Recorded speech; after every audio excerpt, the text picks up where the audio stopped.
Of detectives in the South African Police Service is negatively affecting crime investigations.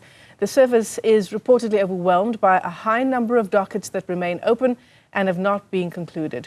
Let's get your discussion on this now. We're joined by the spokesperson for the SA Police Union, Lesiba Thobakgale. It's great to chat to you. Thanks very much for coming on. I mean, this is a huge issue, isn't it? This crisis of outstanding documents.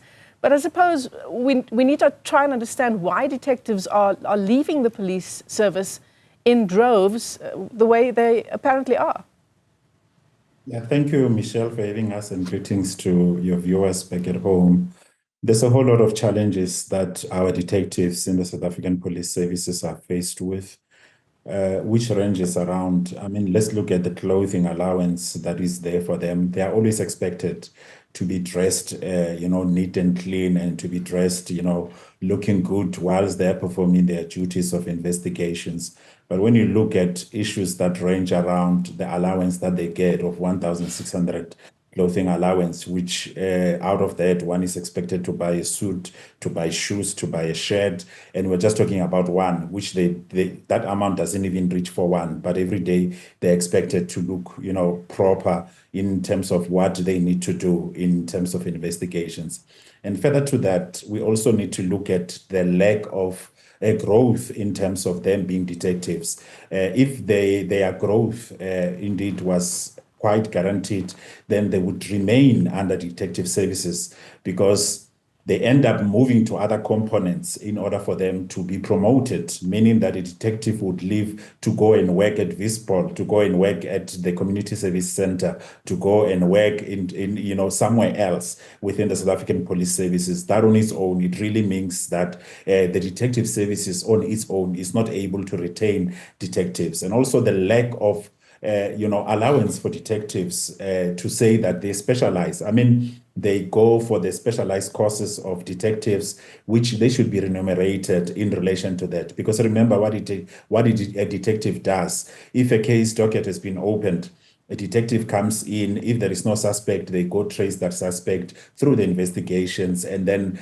after an arrest, they have to prepare a docket, and they need to make sure that everything that they do and all the evidence that they gather, it is evidence that is going to secure a conviction. And that should be recognized by the management of SAPS in order for them to be able to retain them. So that allowance, it plays quite a critical role. And also, they are also human beings, Michelle, when we look at other issues that also affect them. Some of them, you find that, one is working far, and they want to work closer to home, and just continuing to be detective service, working under detective services within the South African police services. And you find that in most cases, their humanitarian grounds are not taken into consideration when they apply for those transfers, being it cross transfer or straight transfers, which brings frustrations for them, end up leaving the service, and then they go look even for greener pastures out there. And what we have seen in terms of how it has been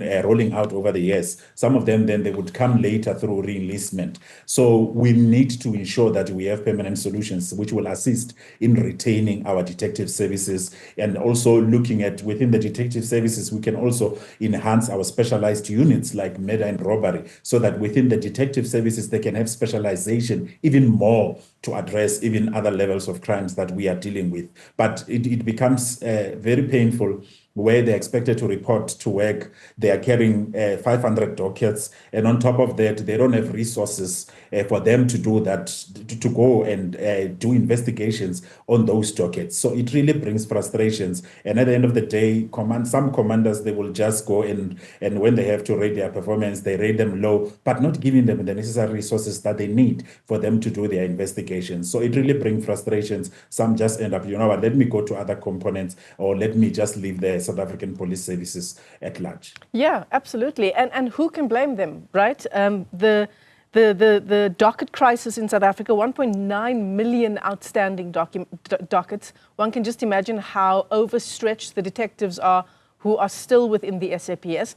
But it is, Lesiba, quite an attractive option to perhaps go into private security, to go into an industry that offers not only maybe more job opportunity, but at the end of the day, more money. Definitely. Remember, every worker, as much as we say policing, it's a calling. A calling doesn't just go only without proper remuneration. Remember, one needs to see their growth and indeed their take home because they have responsibilities, their parents, their siblings, some majority of them, members of the South African Police Services are breadwinners. So they need to provide at home. So anything that can bring growth to their career and anything that can bring more money into their pockets at the end of the month, they would really go for it. So that is why we are saying that the South African Police Services, they need to look at enhancing, allowances when it comes to detectives as well, in order to have a form of retention. Because when we look at, the workload in terms of the dockets they are carrying and what is required from them to investigate those dockets, what is required from them to secure those convictions, it is not a child's play. It really needs, one to really have full resources and in order for them to be able to execute those duties. So issues of being attracted for greener pastures, yes, they would be attracted. I mean, we've seen the special task force, those who have left to go to private security because of when they looked at what private security was offering for them. So indeed, when we look at the competitiveness of salaries and benefits, they are really playing a major role. And South African Police Services at large, not only to detective services, and also looking at the general member of the South African Police Services, they need to start looking at, quite competitive allowances and remuneration issues when it comes to retention. Unfortunately, currently, as we speak, there is no such a form of retention strategy in terms of making sure that we retain our detectives and we retain our general members of the South African Police Services. Yeah, unfortunately, Lesiba, a calling does not pay the bills, does it? So you've talked about retention strategies from the police, but in terms of attraction, is this still, for young people out there, an attractive career path to go into the SAPS and to work your way one day into being a detective? Yeah, no, we clearly see that. Remember, when one applies, they apply to get into the South African Police Services. And as we have seen with the past 3 years, this is the third year, after the president really pronounced in the State of the Nation about the 10,000 project.